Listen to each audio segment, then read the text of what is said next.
آزاد کشمیر کے صدر سردار مسعود احمد خان کا کہنا ہے کہ عالمی برادری کی بحیثی پر شے پا کر بھارت نے مقبوضہ کشمیر کو مزید تقسیم کرنے کی تیاریاں شروع کر دی ہیں۔ بھارتی فوج کشمیریوں کی نسل کشی اور قتل عام میں ملوث ہے۔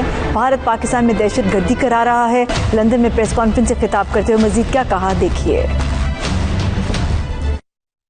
انسانیت کے خلاف جرائم کا ارتکاب کیا جا رہا ہے، لوگوں کا قتل عام ہو رہا ہے اور جنگی جرائم کا ارتکاب ہو رہا ہے۔ یہ کیسے ہو سکتا ہے کہ آپ کسی کے علاقے میں جائیں اور وہاں 9 لاکھ فوجی جو ہے اس کے اوپر قبضہ کریں، کشمیریوں سے پوچھیں نہ کہ بھئی یہ آپ کی سرزمین ہے، آپ اس میں کیا چاہتے ہیں، آپ اس ریاست کے حصے بکھرے چاہتے ہیں، اس کا کیا ہوا رائے شماری کا جو اقوام متحدہ نے منعقد کرنی تھی۔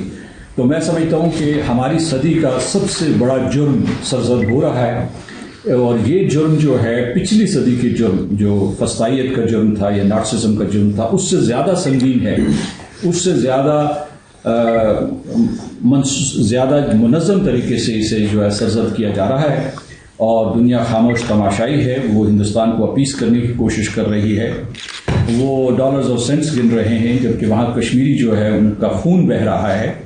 عورتیں جو ہے ان کو مال غنیمت قرار دے دیا گیا اور ان کو کہا گیا ہے کہ ہم تمہیں اٹھا کے لے جائیں گے۔ ہندوستان اگر یہ سمجھتا ہے کہ وہ اعلان جنگ کرے گا اور اس طریقے سے مسلمان جو کشمیر کے مسلمان ہیں یا پاکستان کے مسلمان یا ہندوستان کے مسلمان خاموش گھٹنے ٹیک کر یہ جرم